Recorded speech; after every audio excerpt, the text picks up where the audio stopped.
یەکێتی نووسەرانی کورد لقی هەولێر کۆڕێکی بۆ دکتۆر جەمشید حەیدەری ڕێخست. هەر لە نێو کۆڕەکەشدا دکتۆر جەمشید حەیدەری نوێترین کتێبی چاپراوی خۆی بڵاو کردەوە.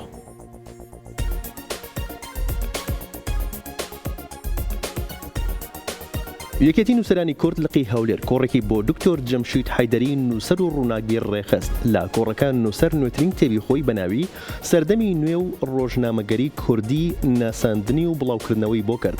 لە لێدوانێک بۆ کورتات مەگەزین دکتۆر جەمشید حەیدەری باسی لە ناوەڕۆکی کتێبەکەی کرد کە بەشێکی زۆری نووسینەکانی خۆیەتی لە ساڵەکانی سیەکانی سەدەی ڕابردوو نووسیوێتی تاوەکو ئەم ساڵانەی دوای وتیشی هیوادارم کتێبەکەم ببێتە خەرمانێک لە کتێبخانەی کوردی و لە داهاتووش لە شارەکانی تری هەرێم ناساندن و بڵاوکردنەوەی بۆ بکرێت.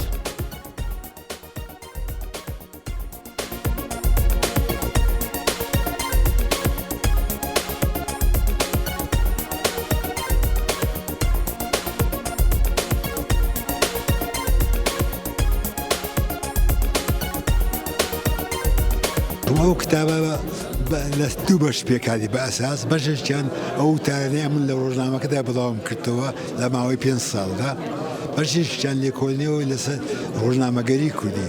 ئەوەی لێکۆڵینەوەکەی چار گۆڤارم وەرگرتیا، چار گۆڤاری کوردی.